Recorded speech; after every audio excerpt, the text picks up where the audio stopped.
वाटतं तुम्हाला आणि काय कारणामुळे तुम्ही भारतीय जनता पार्टीमध्ये आज प्रवेश केलेला आहे? भारतीय जनता पार्टीमध्ये महाराष्ट्राचे प्रदेशाध्यक्ष चंद्रशेखर बावनकुळे साहेबांच्या नेतृत्वात नागपूर शहराचे अध्यक्ष बंटीभाऊ कुकडे आणि अश्विनीताई जिचकार आणि संदीप जाधव साहेबांच्या नेतृत्वात मी पक्षप्रवेश केलेला आहे. यामागचं तुमच्या प्रश्नाचं उत्तर देतो. कारण असं की आम आदमी पार्टीने दिल्लीत एका अशा व्यक्तीला मुख्यमंत्रीपदासाठी नेमलेलं आहे ज्यांच्या परिवाराने आतंकवादी अफजल गुरू यांना वाचविण्यासाठी दीर्घकाळ प्रयत्न केले.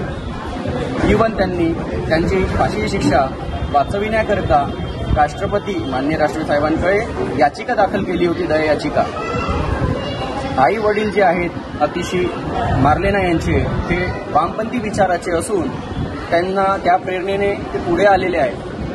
मार्लेना म्हणजे काय? मार्क्स आणि लेनिन ही विचारधारा. मार्क्स आणि लेनिन या दोन नावाचा उल्लेख त्यामध्ये आहे.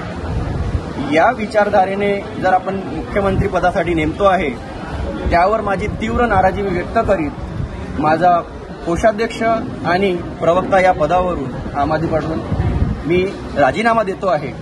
सोबतच माझे जे पदाधिकारी आम आदमी पार्टीचे विलास खनके साहेब, जयश्री गाडगे मॅडम, वर्षा बड मॅडम, अश्विनी इंगुलकर मॅडम हे सुद्धा राजीनामा देत आहेत आणि भारतीय जनता पक्षामध्ये प्रवेश घेत आहेत. हे एक कारण आहे आणि महत्वाचे एक कारण असं आहे की आता विधानसभेच्या निवडणुका तोंडावरती आहे. हो, त्या पार्श्वभूमीवर तुम्ही बीजेपीमध्ये प्रवेश केला, त्याचं उत्तर मी तुम्हाला दिलेलं आहे. या उर्वरित प्रश्नांची उत्तर मी येणाऱ्या पत्रपरिषदेत देणार तुम्हाला. धन्यवाद.